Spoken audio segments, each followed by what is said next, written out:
Hi friends, माँ शारदे classes में आपका स्वागत है। इंडियन ज्योग्राफी की पिछली क्लास में हमने कवर किया था शिवालिक हिमालय और पंजाब हिमालय, है ना। आज हम देखेंगे नदियों के आधार पे जो हिमालय का वर्गीकरण किया गया, उसमें दूसरा हिमालय है कुमायूं हिमालय। कौन सा हिमालय है? कुमायूं हिमालय। तो आज हम उसे जानेंगे। कुमायूं हिमालय। कुमायूं हिमालय जो है वो दो नदियों के मध्य स्थित है। कौन सी दो नदियां हैं? सतलज और काली नदी। यानी कि इधर है सतलज आपके, इधर है काली नदी। इसके बीच में जो हिमालय है उसका क्या नाम है? कुमायूं हिमालय। ठीक है। ये जो कुमायूं हिमालय है इसमें जो प्रमुख चोटियां हैं वो कौन सी है? बद्रीनाथ, केदारनाथ, त्रिशूल और माना, है ना। यानी कि उत्तराखंड की चोटियां प्रमुख है इसके, है ना। बद्रीनाथ, केदारनाथ, त्रिशूल, माना, ये सब क्या है? ये सब है कुमायूं हिमालय की चोटियां। क्या है? मतलब जैसे गंगोत्री और यमुनोत्री, है ना। ये सब किसकी चोटियां हैं? तो कुमायूं हिमालय की क्या है? चोटियां हैं। ठीक है। कुमायूं हिमालय सतलज और काली नदी के मध्य में स्थित है। ठीक है। जैसे कि सतलज है उधर काली नदी। ठीक है। और इसमें जो प्रमुख चोटियां हैं वो कौन सी है? बद्रीनाथ, केदारनाथ, त्रिशूल, माना, गंगोत्री और यमुनोत्री। जैसे कुमायूं हिमालय के अंदर क्या है? चोटियां। ठीक है। फिर इसमें प्रमुख नदी ग्लेशियर है। क्या है? प्रमुख नदी ग्लेशियर, यानी कि जहां से मुख्य दो नदियां निकलती है, जो हमारे भारत के लिए बहुत ही इंपॉर्टेंट है ना। तो प्रमुख नदियां कौन सी हैं हिमालय की? एक गंगोत्री से निकलती है गंगा नदी, ठीक है। और यमुनोत्री से कौन सी? यमुनोत्री ग्लेशियर है, यमुनोत्री जो चोटी है वहां से कौन सी नदी निकलती है? यमुना। ठीक है। तो ये क्या है? ये कुमायूं हिमालय की नदियां, ठीक है, गंगा और यमुना, है ना। फिर यहाँ पे पंचप्रयाग मिलता है। क्या मिलता है? पंचप्रयाग। ठीक है। पंचप्रयाग यानी कि जैसे कि पंचप्रयाग यानी क्या है कि पंचप्रयाग में पहला प्रयाग जो पढ़ते हैं वो है विष्णु प्रयाग, है ना। उनको मिटाना पड़ेगा। पंचप्रयाग, है ना। पंचप्रयाग में क्या है? पहली एक चोटी है, कौन सी? बद्रीनाथ, है ना। बद्रीनाथ। ठीक है। बद्रीनाथ से नदी निकलती है अलकनंदा। कौन सी नदी निकलती है बद्रीनाथ से? अलकनंदा। ठीक है। और अलकनंदा में इधर से एक और नदी की धारा आके मिलती है। वो कौन सी मिलती है? धौली गंगा। कौन सी मिलती है? धौली गंगा। या इधर भी लिखा ना, अलकनंदा प्लस धौली गंगा, है ना। मिलके कौन सा प्रयाग बनाती है? तो अलकनंदा और धौली गंगा मिलके बनाती है आपका विष्णु प्रयाग। कौन सा प्रयाग है? विष्णु प्रयाग। ठीक है। अलकनंदा और धौली गंगा मिलके बनाती है विष्णु प्रयाग। ठीक है। फिर ये दोनों आगे आपस में अभी इसका नाम अलकनंदा ही है ना। फिर अलकनंदा है ना आगे चलती है और फिर इसमें कौन सी नदी मिलती है? तो इसमें मिलती है नंदाग्नि। इधर से एक और नदी आती है। कौन सी आती है? नंदाग्नि। और इसका नंदाग्नि, जब अलकनंदा में नंदाग्नि आके मिलती है तब क्या नाम पड़ता है? तब इस प्रयाग का नाम पड़ता है नंद प्रयाग। ठीक है। क्या नाम पड़ता है? नंद प्रयाग। यानी कि अलकनंदा प्लस नंदाग्नि। ठीक है। ये तो हो गया अपना विष्णु प्रयाग। पहला प्रयाग कौन सा? विष्णु प्रयाग। फिर नंद प्रयाग, अलकनंदा प्लस नंदाग्नि। ठीक है। अलकनंदा में जब नंदाग्नि मिली तब क्या नाम पड़ गया? नंद प्रयाग। ठीक है। फिर ये अलकनंदा आगे चलती है। फिर इधर से एक और नदी आती है। अलकनंदा ही चल रही है अभी, है ना। नाम चेंज नहीं हुआ। धौली गंगा मिली, इसके अंदर नंदाग्नि मिली, फिर भी नाम क्या है? अभी भी अलकनंदा। ठीक है। फिर अलकनंदा में एक और नदी आके मिलती है, उसका क्या नाम है? पिंडारी गंगा। क्या नाम है? पिंडारी गंगा। और ये कौन सा प्रयाग होता है? जहाँ पे अलकनंदा से पिंडारी गंगा मिलती है वो होता है कर्ण प्रयाग। कौन सा प्रयाग है? कर्ण प्रयाग। यानी कि अलकनंदा प्लस पिंडारी गंगा, अलकनंदा प्लस पिंडारी गंगा, क्या नाम पड़ गया? कर्ण प्रयाग। ठीक है। विष्णु प्रयाग से कौन सी, अलकनंदा से कौन सी नदी मिली? धौली गंगा। ठीक है। फिर आगे चल के उसमें जब नंदाग्नि नदी मिलती है तब नाम पड़ता है नंद प्रयाग। फिर पिंडारी गंगा मिलती है तब क्या नाम पड़ता है? कर्ण प्रयाग। ठीक है। क्या नाम पड़ता है? कर्ण प्रयाग। फिर इधर से केदारनाथ, है ना। एक यहाँ पे ये चोटी है बद्रीनाथ, ठीक है। फिर ये है केदारनाथ, क्या है केदारनाथ। केदारनाथ से एक नदी निकलती है, ठीक है। केदारनाथ से एक और नदी आती है जिसका क्या नाम होता है, मंदाकिनी। क्या नाम होता है, मंदाकिनी। केदारनाथ से जो नदी निकलती है उसका नाम होता है मंदाकिनी, और ये आगे चल के कौन से प्रयाग में मिलती है, तो ये आपके आगे चल के मिलती है रुद्रप्रयाग, रुद्रप्रयाग, ठीक है। और ये कौन सी नदी, मंदाकिनी और अलकनंदा, मंदाकिनी प्लस अलकनंदा, कौन सा प्रयाग हो गया, रुद्रप्रयाग, है ना, ठीक है। फिर यहाँ पे एक ग्लेशियर है, उसका नाम है गंगोत्री। गंगोत्री से कौन सी नदी निकलती है, भागीरथी या गंगा, भागीरथी, है ना, ठीक है। कौन सी नदी होती है, भागीरथी, है ना। भागीरथी और अलकनंदा जहाँ मिलती है उसका क्या नाम होता है, उसका नाम होता है देवप्रयाग, देवप्रयाग। और अब नदी का नाम पड़ता है गंगा नदी, क्या नाम पड़ता है, गंगा नदी, ठीक है। तो जब भागीरथी और अलकनंदा मिलती है तब नदी का नाम पड़ता है गंगा नदी, ठीक है। फिर यहाँ पे एक और ग्लेशियर है, उसका क्या नाम है, यमुनोत्री। और यमुनोत्री से कौन सी नदी निकलती है, यमुना। कौन सी नदी निकलती है, यमुना। ये गंगा आगे चलती है और ये यमुना, ना, यमुना गंगा की ऐसी एकलौती सहायक नदी है जो क्या होती है, हिमालय से निकलने के बावजूद भी दक्षिण से मिलती है, ठीक है। तो ये फिर यमुना और गंगा का संगम क्या कहलाता है, प्रयाग, है ना, यानी कि फिर मंदाकिनी और अलकनंदा मिली तो क्या हुआ आपका, नंद प्रयाग, ठीक है। फिर भागीरथी प्लस कौन सी नदी, अलकनंदा, मिलके क्या बन जाती है, गंगा। और ये प्रयाग क्या कहलाता है, देव प्रयाग। और गंगा प्लस यमुना, है ना, जुड़ के कौन सा तो ये बनता है प्रयाग, ठीक है। तो ये है पंचप्रयाग। और ये पंचप्रयाग भी हमें कहाँ मिलता है, पंचप्रयाग भी हमें मिलता है कुमायूं हिमालय में, ठीक है। ये हुआ पंचप्रयाग, है ना। अलकनंदा से जब धौलीगंगा मिलती है तो विष्णु प्रयाग, अलकनंदा प्लस धौलीगंगा, कौन सा प्रयाग बना, विष्णु प्रयाग, है ना। जैसे ऐसा समझ सकते हैं विष्णु जी के चरणों से गंगा निकल रही है ना, तो अलकनंदा प्लस धौलीगंगा मिलके क्या बनाती है, विष्णु प्रयाग, ठीक है। फिर नंदाकिनी और अलकनंदा मिलके क्या बनाती है, नंद प्रयाग। विष्णु जी ने नंद के यहाँ पे जन्म लिया ना, तो अलकनंदा और नंदाकिनी क्या हुआ, नंद प्रयाग, ठीक है। फिर पिंडारी गंगा और अलकनंदा कौन सा प्रयाग बनाती है, तो कर्ण प्रयाग, है ना। पिंडारी गंगा और अलकनंदा कौन सा प्रयाग बनाती है, कर्ण प्रयाग, ठीक है। फिर अलकनंदा आगे बढ़ती है और रुद्र प्रयाग में, कौन से प्रयाग में, रुद्र प्रयाग में क्या होता है, मंदाकिनी और अलकनंदा मिलती है, ठीक है। तो मंदाकिनी और अलकनंदा रुद्र प्रयाग में, ठीक है। फिर गंगोत्री ग्लेशियर से भागीरथी नदी निकलती, कौन सी नदी निकलती, भागीरथी नदी निकलती, ठीक है। और भागीरथी और अलकनंदा जो कहाँ मिलते हैं, वो देव प्रयाग में मिलते हैं। कहाँ मिलते हैं, भागीरथी और अलकनंदा देव प्रयाग में, ठीक है।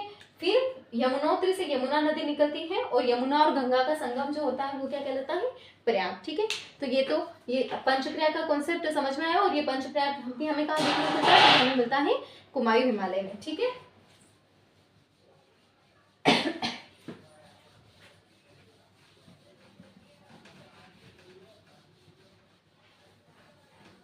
और चोटियों से इनसे ये भी आइडिया लगा होगा कि ये जो कुमायूं हिमालय है इसका मेन जो हिस्सा उत्तराखंड और नेपाल के हिस्से में आ रहा है, ठीक है। तो यहाँ पे क्या प्रमुख झीलें भी मिलती है, जो कुमायूं हिमालय की प्रमुख झीलें है वो कौन सी है,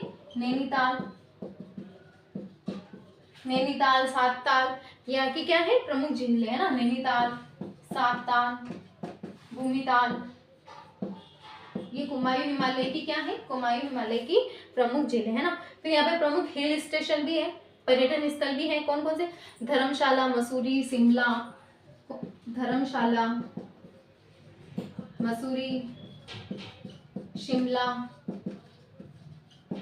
यहाँ की क्या है प्रमुख हिल स्टेशन, ठीक है, पर्यटन स्थल, है ना। फिर क्या है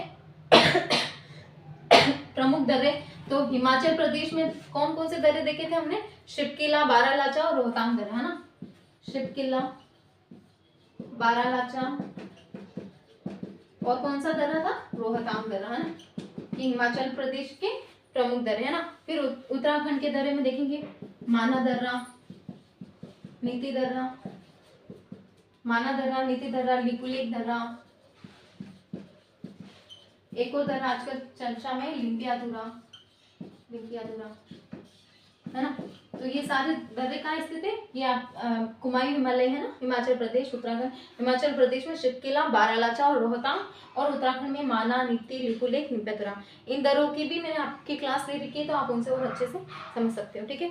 फिर प्रमुख घाटियां, कौन कौन सी घाटियां यहाँ पे, तो दून और द्वार मैंने पढ़ा है तो पिछली क्लास में, जैसे कि देहरादून और हरिद्वार, ये क्या है, प्रमुख घाटियां है ना कुमायूं हिमालय की। कुमायूं हिमालय की प्रमुख घाटियां कौन कौन सी हैं, तो दून और देहरादून, है ना। और प्रमुख क्या हो, प्रमुख दर्रे है ना, शितकिला, बारालाचा और रोहतांग दर्रा, है ना, और माना, नीति, लिपुलेख, ये क्या है, प्रमुख दर्रे, ठीक है। फिर हम देखेंगे नेपाल हिमालय।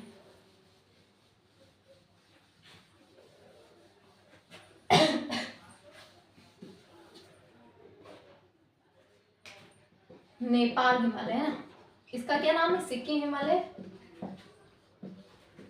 या दार्जिलिंग हिमालय, ठीक है। नेपाल हिमालय, सिक्किम हिमालय या दार्जिलिंग हिमालय, ये जो है काली नदी से लेकर तीस्ता नदी तक, काली नदी से तीस्ता नदी, है ना, तीस्ता नदी के मध्य में, ठीक है। इस ओर काली नदी, इस ओर तीस्ता नदी के मध्य में क्या मिलता है हमें, नेपाल हिमालय, सिक्किम हिमालय या दार्जिलिंग हिमालय, है ना। इसकी जो लंबाई है वो कितनी मीटर है, 800 किलोमीटर, 800 किलोमीटर क्या है, नेपाल हिमालय की लंबाई, है ना। और हिमालय की सबसे ऊंची चोटियां जैसे कि माउंट एवरेस्ट, कंचनजंगा, मैकाल, अन्नपूर्णा, ये भी हमें कहाँ मिलती है, तो नेपाल हिमालय में, है ना। हिमालय की सबसे ऊंची चोटियों में माउंट एवरेस्ट, कंचनजंगा, कंचनजंगा कौन सी, भारत की दूसरी सबसे ऊंची चोटी, है ना, कंचनजंगा, और मैकाल, अन्नपूर्णा, ठीक है। ये क्या है, नेपाल हिमालय की सबसे ऊंची चोटियां और पूरे हिमालय की सबसे ऊंची चोटियां, ठीक है। प्रमुख नदी है कि जैसे तीस्ता नदी है, और यह की जो प्रमुख घाटी है, हमने देखा था कुमायूं हिमालय की घाटी कौन कौन सी थी, देहरादून और हरिद्वार, है ना। तो यहाँ की प्रमुख घाटी जो है वो कौन सी, काठमांडू घाटी, काठमांडू घाटी, नेपाल, है ना, काठमांडू घाटी। फिर प्रमुख दर्रे कौन से, तो नाथुला और जेलेवला दर्रा, ये कहाँ स्थित है, सिक्किम में, है ना, नाथुला और जेलेवला दर्रा कहाँ स्थित है आपके, सिक्किम, नाथुला और जेलेवला दर्रा कहाँ स्थित है, तो सिक्किम में। और यहाँ पे ना मोस्ट इम्पोर्टेंट क्वेश्चन है, बनता भी है यहाँ से, लेप्चा जनजाति, यहाँ पे लेप्चा जनजाति, जनजाति है ना, लेप्चा जनजाति, ठीक है। कौन सी जनजाति, लेप्चा जनजाति, कहाँ पे है, नेपाल हिमालय में, ठीक है। तो और यहाँ के जो जैसे नाम से समझ गए वो दार्जिलिंग हिमालय, यानी कि दार्जिलिंग की चाय।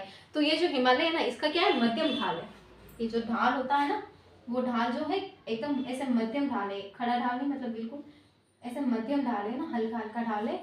तो यहाँ पे क्या, मध्यम ढाल होने के कारण एक तो मध्यम ढाल है, फिर यहाँ पे गहरी जीवाश्म युक्त मृदा मिलती है, मतलब यहाँ इस हिमालय की जो मृदा है ना वो जीवाश्म से युक्त है ना।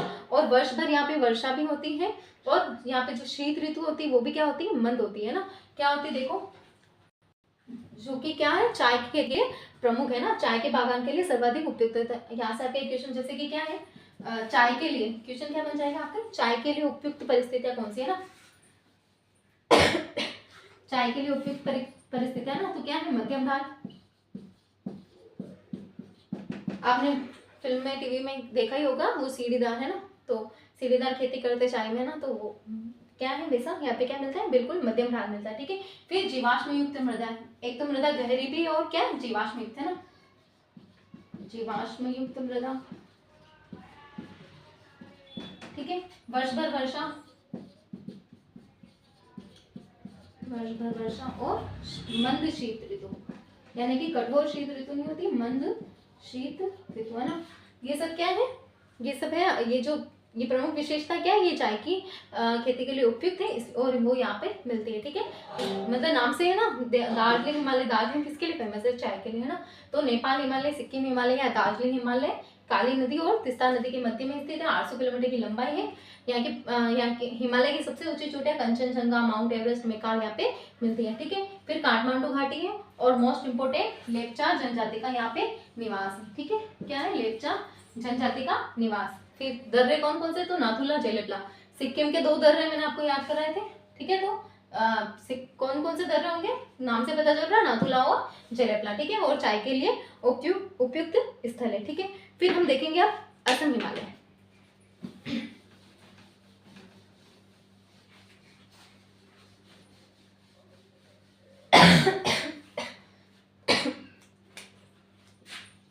असम हिमालय, नेपाल हिमालय कौन कौन से नदियों मध्य में स्थित है, तो काली से तीस्ता, है ना। तो असम हिमालय कहाँ स्थित होगा आपके, असम हिमालय स्थित होगा तीस्ता नदी से ब्रह्मपुत्र तक, ठीक है, तीस्ता नदी और ब्रह्मपुत्र नदी के मध्य में स्थित है असम हिमालय। ठीक है, इसकी लंबाई जो है वो 720 किलोमीटर, असम हिमालय की लंबाई कितनी है, 720 किलोमीटर। ठीक है, और यहाँ की प्रमुख चोटियां, नामचा बरवा, है ना, नामचा बरवा कौन सी चोटी है, जहाँ से ब्रह्मपुत्र नदी जो है क्या करती है, भारत में प्रवेश करती है ना। नामचा बरवा और कुल्लू कांगड़ा, ये यहाँ की प्रमुख चोटियां है ना। नामचा बरवा, कुल्लू कांगड़ा आदि यहाँ की क्या है, प्रमुख चोटियां, है ना। असम हिमालय की प्रमुख चोटियां कौन कौन सी, नामचा बरवा, कुल्लू कांगड़ा आदि। ठीक है, फिर यहाँ की जो नदियां, ऑफकोर्स नदी में एक तो ब्रह्मपुत्र होगी ही आपके, क्योंकि असम हिमालय कहाँ से है, तीस्ता से ब्रह्मपुत्र।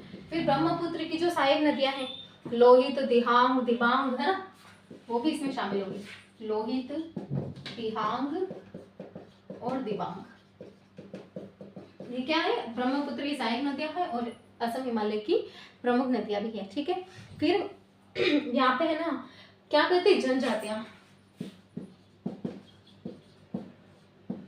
यहाँ की जो जनजातियां ना वो भी महत्वपूर्ण है। वो कौन सी है, डाफला, अबोर, मिश्मी आदि, है ना, बहुत सारी, डाफला, अबोर, मिश्मी, मोनापा, अका, मिली, यहाँ की क्या है, प्रमुख जनजातियां, है ना। डाफला, अबोर, मिश्मी, ये तो पूछा ही जाता है, डाफला, अबोर, मिश्मी, आका, मिरी, ये क्या है, असम हिमालय की क्या है, प्रमुख जनजातियां। ठीक है, और ये जो असम हिमालय है ना, यहाँ पे क्या है, अपार जल विद्युत उत्पादन क्षमता है, क्या है, अपार जल विद्युत उत्पादन क्षमता, है ना, उत्पादन क्षमता। ठीक है, तो असम हिमालय किन 2 नदियों के मध्य में स्थित है, असम हिमालय स्थित है आपके तीस्ता और ब्रह्मपुत्र नदी के मध्य में और प्रमुख चोटियां कौन सी है, नामचा बरवा, कुल्लू कांगड़ा, और नदियां ब्रह्मपुत्र, उसके सहायक है लोहित, दिहांग, दिबांग, जनजातियां में डाफला, अबोर, मिश्मी, और क्या असम हिमालय जो है यहाँ पे नदियों के कारण क्या है, अपार जल विद्युत उत्पादन क्षमता है। ठीक है,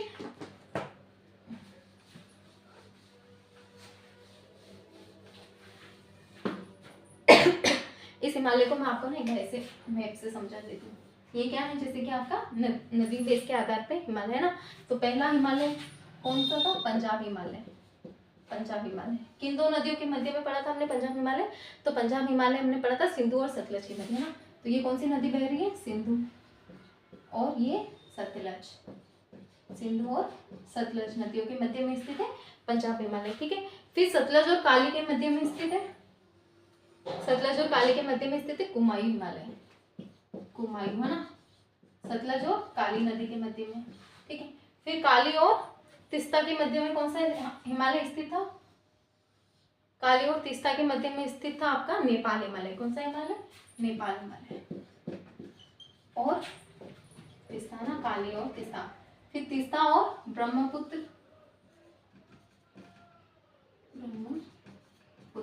तीस्ता और ब्रह्मपुत्र नदियों के मध्य में स्थित आपके असम हिमालय।